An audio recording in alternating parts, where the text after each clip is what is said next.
Hello there, everyone. Today we're going to take a look at Halcyon 6, Starbase Commander. It's quite the thing. So, this is something that's been out for a bit, and I kind of missed the opportunity to take an earlier look at because I was doing other things, and it kind of slipped under, even though I played it back when it was in early access. And I put several more hours into the release version, and has been updated several times since, and, well, here we are.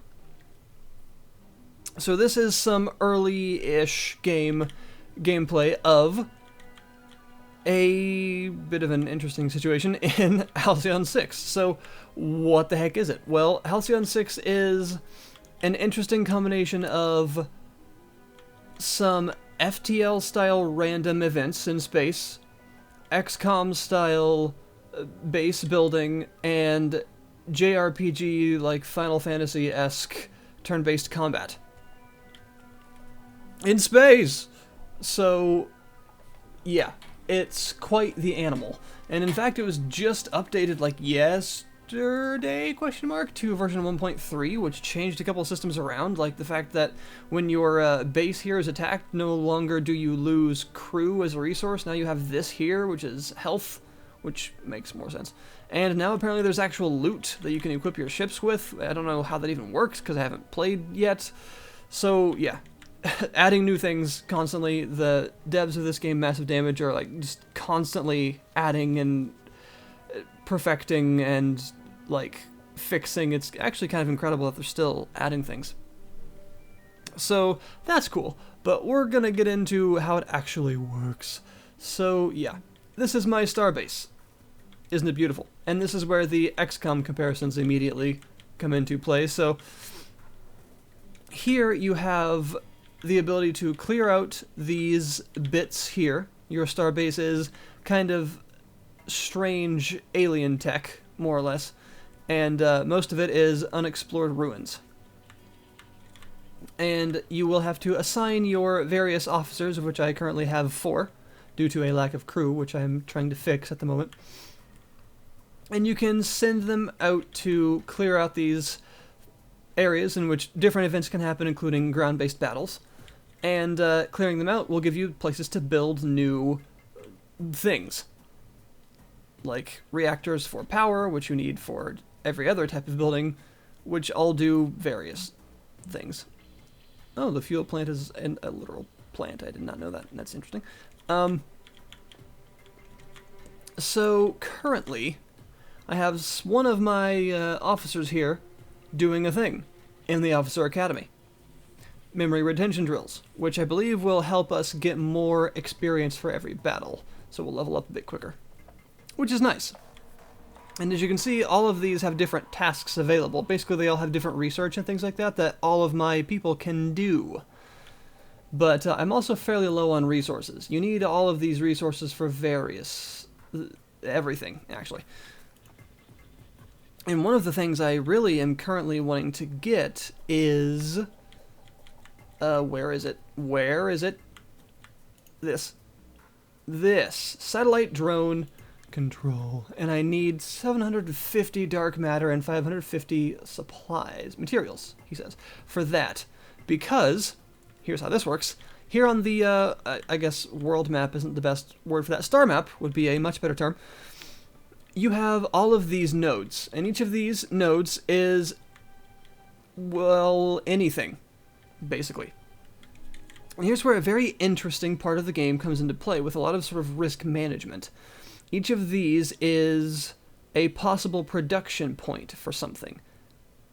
So this is a dark matter extractor. I can travel here, and as you can see, it produces 6 dark matter per day. And it has this exclamation point over it because it's full. I need to go and collect it. But I have to actually send some of my people out to do it, which means they have to not be doing other things. You're seeing where this is going. It's all about time management and making sure that you're capable of actually defending yourself, helping out the galaxy, and keeping yourself afloat and going out and doing all of these things. Having that satellite relay will allow me to have automated drones to go out and collect all of these things from these places without having my people busy doing it all the time and wasting all of my fuel. Which is why I want it. but I don't currently have the ability to do it, so I need to actually do this myself a bit right now. And as you can see right now, time is paused. Right, it's actually a real-time game on the star map, so if I just do that right now, just to show you for a second, time will go in real time if I unpause. But during battles, both ground and space-based, it is a turn-based system, which is interesting. It switches between the two. So what I would like to do is perhaps look at the missions available. There are a crapload. And right now, this colony is currently under attack by a group of the Cruel, the aliens. I could send a fleet to, you know, have that not happen.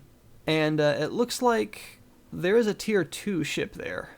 I have no idea if I could actually fight that or not. That is a lot of damage. Holy crap. But the other ship is not that threatening. And I have pretty good tier 1 ships with level 5 officers. Although my other level 5 officer is currently busy. So maybe I shouldn't do that. Maybe I should just send them out to gather stuff. These portals open up occasionally. I've closed one of them, and you need to send out ships to blow up the fleet guarding the portal, which will then close it and help these not do that. And all of these other nodes here, you can actually travel to the node and have them evacuate it, which means that it no longer produces the particular resource that it produces per day and gives you the crew instead. If you feel like it's too far away and you can't reliably defend it, and it'll just get destroyed anyway, so at least you can get something from it. So it's all about kind of risk management, essentially, which is kind of neat. I also have this coming towards me. A Corzan Prophet fleet. I have no idea what that's going to be like. I'm assuming they're not hostile. Maybe I should just wait for them to arrive before I leave, just in case they are hostile. Okay. A Corzan delegate has arrived. I'll put them through now. There are various other factions, and there is some diplomacy that you can engage in, which is pretty interesting because they're all quite weird. Human friends, greeting from Onir and the Corzan Consensus. Hello, slug-like creature without a face. Many commiserations to you and your people, Commander. We came as soon as we sensed the tremendous outgrowth of psychic torment from New Terra. Thank you. By now, I'm sure you too have discovered the terrible tragedy that has befallen your race. Yes, indeed. Federation is crippled, and you, my child, must pick up the pieces. Yes, that's the plot. But be hardened, human, for Onir, I assume that's how you pronounce that, will aid you in whichever manner you desire. Yeah, I am suspicious, actually, but you know what? Actually, I should probably say that. Oh, of course you are. Actually, that's plenty fine, honestly. I see, but there is one piece of premonition we may impart on you, if you'll accept it. You're all going to die. Where are the Ides of March? You know what? We're pretty busy. Lay it on me. Do not trust the collective. You know, I kind of already didn't. Or the Slar, or the Yabling. They're conspiring against you to seize your station. In fact, don't trust anyone except your friends, the Corzan. That's it.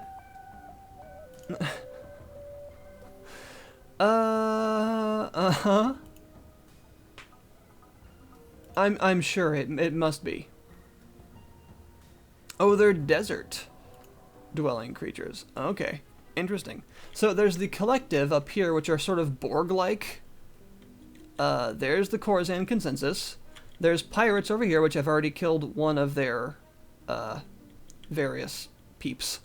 There's the Yablings over here, which are sort of like the Ferengi, actually. And then there's the Zlar-Yanthu Union over here, which are like warmongering, I guess almost like Romulans. Basically, this is sort of like Deep Space Nine, essentially. This is basically FTL meets Deep Space Nine. Oh god, what do I do now? Alright, well I really need to show you some actual gameplay. Would probably be a good start to the video, now that we're 9 minutes in. So, I'm gonna send out a fleet.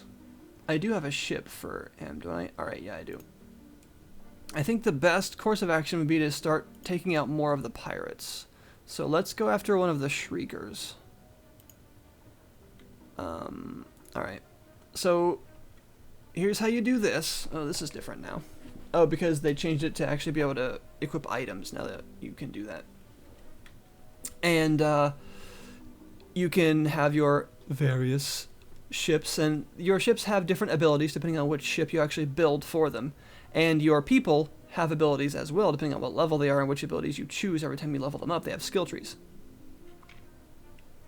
And in this case, he's actually busy, so I'm going to take him out and put in my other person, because I don't want to interrupt his task right now. He's currently working on the station. And also you'll notice these ships have stars because they've been in several battles, and some of their crew have leveled up as well and gotten these ships extra sort of small bonuses, which is really neat. And that's that. That system also has a trait, which I'll explain once we get into the battle. So there we go. We're going to launch a fleet over there, and boop. Okay, JRPG-like turn-based battle system. Here's how it works. You have a turn order down here, and you have your abilities here. Now, your abilities have, some of them have cooldowns, some of them have a warm-up, which means they actually, it's like the opposite of a cooldown. They take a certain number of turns before you can even begin using them. And there are lots of status effects, and these status effects are actually very important because lots of abilities have an exploit like this. Exploiting status effects is huge because it doubles it. Well, first of all, it consumes the status effect if it's on an enemy that you hit, or you, if it happens to you. It consumes the status effect and ends it no matter how much time it had left, but it then doubles the amount of damage that ability does when it hits, which is a very big deal. So we're going to use Bend Spacetime to give my big damage dealer an extra turn. We don't have an engineering ship this time, which is kind of a big damage over time inflicting ship, because my engineering guy is currently busy. Oh wait, no, this is my engineering ship. I'm a derp. My better tactical ship, which is my big DPS ship, rather. Okay. Let's see. We're gonna inflict hull breach on this guy. Oh. Or maybe we won't. That's cool. Let's see. Dimensional flashbang. Base hit 103%. That sounds likely. Yeah. Lock him down. That looks cool. A lot of the effects are pretty great. And he gets another try. Let's see if we can just disable that altogether. We can't cause crew panic anyway, so there's no point in actually trying to wait for that to happen. And there are also ground-based battles where you just play as your actual officers themselves out of their ships. And they all have 4 abilities each. The ground-based battles work in exactly the same way, with the same, you know, basic ideas. The idea being that you have your abilities and various status effects. The status effects are different, of course, because you can't, you know, engines down a person. And you also can have lots of exploit abilities on foot as well, but the on foot battles tend to be very lethal because, of course, people die a lot quicker than ships go down. There we go. This shouldn't be too much of a problem. Ow. You do have to pay for repairs, so that's something to remember. We'll just finish off with a portal cannon shot. There we go, that wasn't too bad. I have some pretty high level officers here, so, and some upgraded ships. There we go, got a couple resources. Incoming hypercast. Oh, this will be him being like, hey, you blew us up. Why did you do that? You should, you know, come to me and accept my offer. Basically, you can engage in some diplomacy with these guys. Right now, I'm interested in getting... what should I do? Okay, as I said, time management. All 3 of these guys are out doing things while he's at base right now, but not for very much longer is he going to be doing that task, and I still need all of this. While this, by the way, is ticking down till getting destroyed, I need to be working on getting tier 2 ships for all my guys. I need to be getting more officers. I also need to be getting these resources. Oh my gosh. Okay. And also, I'd like to visit these areas and see what I can do, but I'm also afraid of getting horribly blown up. Because there is permadeath, by the way. If your officers die at any point, they're gone. There is a cloning bay, but I don't have it because it's quite expensive. Into the Fray is quite powerful, so I'm going to get that. This is the skill tree. Whenever they level up, you can spend skill points on unlocking new powers for their space selves, or upgrading their ground powers or space powers if they're at least level 4. Which is pretty cool. Also, there are various traits which are interesting because these tend to come into play in random events. They're just not explained. Like competitive, for instance. They can mean a lot of different things, and you never really know what until they become relevant during a random event. Which I actually, in a way, I kind of like, just because of how random it can be. Save a lot in this game. Just a lot of saving. Because you never know. Alright, that doesn't look that bad, and we're not particularly damaged, so we're just gonna head over there really quick. Now, he's gonna be like, I have a proposal, blah, blah, blah, blah, but I'm not actually interested. I just want to blow him up. Because I actually want to destroy all of the pirates because I'm tired of them attacking me. I maybe might ally with the last ones, I'm not sure. But for now, Siphon Dark Matter for heal over time. What can I not do? Ship disabled, okay.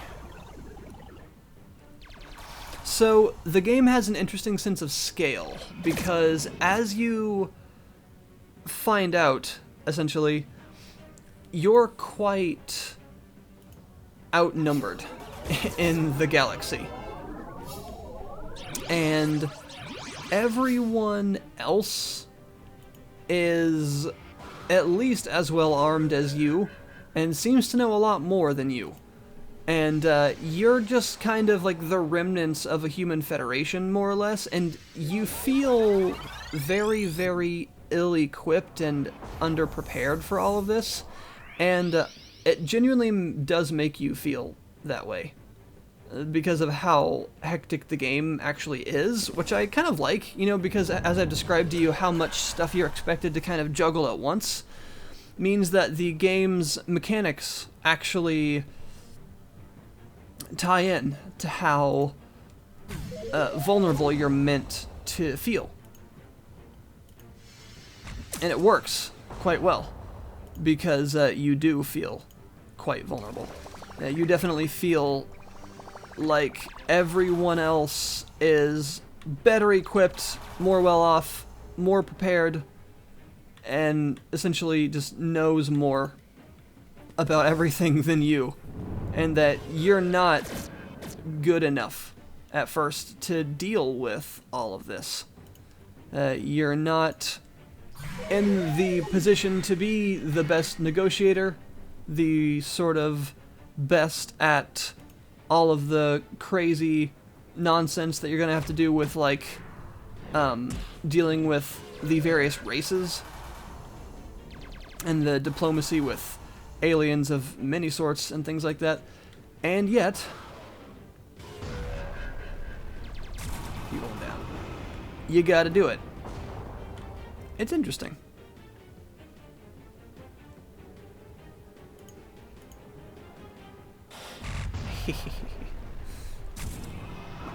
Alright, we're gonna cauterize the hull so that I have to pay less in repair costs. And we'll just shock mine him because that'll take him out. Alright, not bad. I would say that one of the strongest points of the game is actually how good it is at making you feel overwhelmed without screwing you over at the same time. Making you feel just overwhelmed enough, but having you still capable of getting out of it alive. It's pretty cool, actually, at that. Alright, let's see. So I did get a couple of those officer promotions. Those are always good. Alright, yeah, let me level him up. So I could get Suicide Run, which is an interesting power because it actually gives you debuffs, or well, a potential for debuffs, but it is a very potent ability. Or I could upgrade Into the Fray, which I think I'll do. It's a very nice ability. Alright. Now, I think I should just go for now and collect that. Oh, and there's one of those I was talking about. When a ship gets a star, one of your cadets becomes an elite crew member, and you get a small bonus, which is neat. I haven't gotten any of the new items, though. I'm interested to see what that's like. Alright, let me transfer the dark matter. Leave.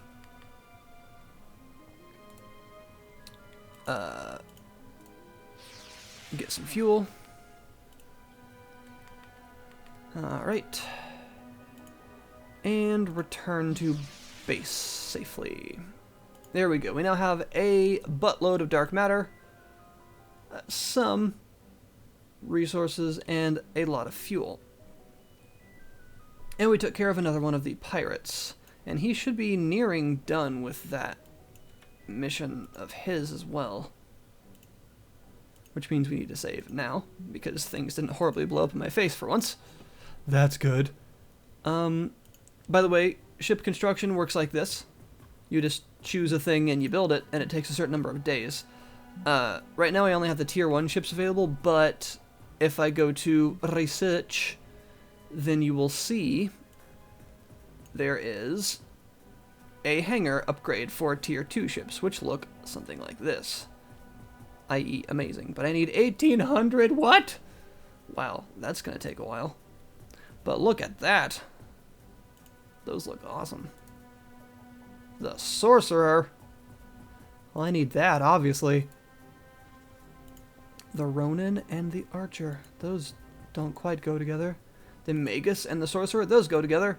The Guardian. And the Crusader. Well, that's pretty cool. Release mines, torture, protective field, focus speed. Yeah, I want literally all of those. And there's some really, really cool ships you can get later on. So there's some great stuff available here. Now, we should talk price. How much do you get all this for? Available right now on Steam. $20, $20 for this game, which is actually very reasonable, in my opinion. That's new. And, in fact, I think you'll find that it... Actually, I think I should probably be able to get those materials just from using this, right?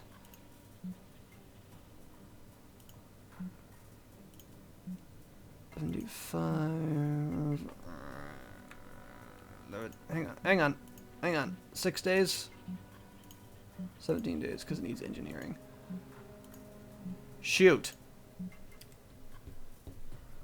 Do I really want him in here for 6 days doing that? I kind of do, actually.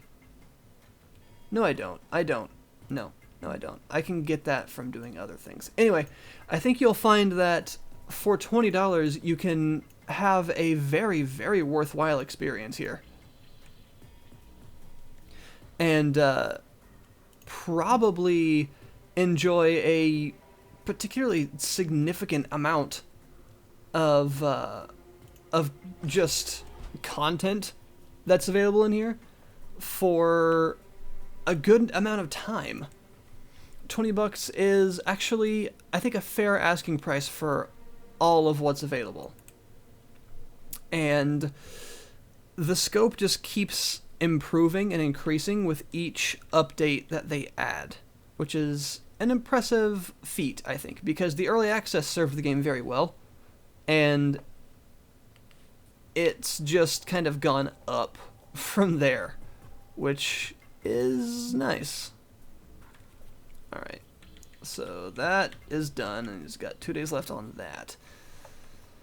Okay, we can do this. I'm just gonna wait for it. Here we go. Alright, cleared it out. No battles. We got it. I'm not going to put anything in here right now because I can do this. Oh yeah, where is it? Where is it? Yes! Research. Yes. Although now I have to actually have enough money to build it. And that could be a problem. How much does it cost? Oh, that's not bad. It takes 9 days though. Yeesh. Okay, anyway, thank you guys very much for watching. This has been Halcyon 6, Starbase Commander, an absolutely fantastic example of concepts that have been individually done before, but combined, done very, very well, and differently, in an interesting way. So, yeah, check it out on Steam. The link is, of course, as always, in the description below. Time management, very important in this one, and managing your people and not getting them killed and doing many things at once. It will stretch your neurons very thin in the late game. I can promise you that. I'll see you guys next time.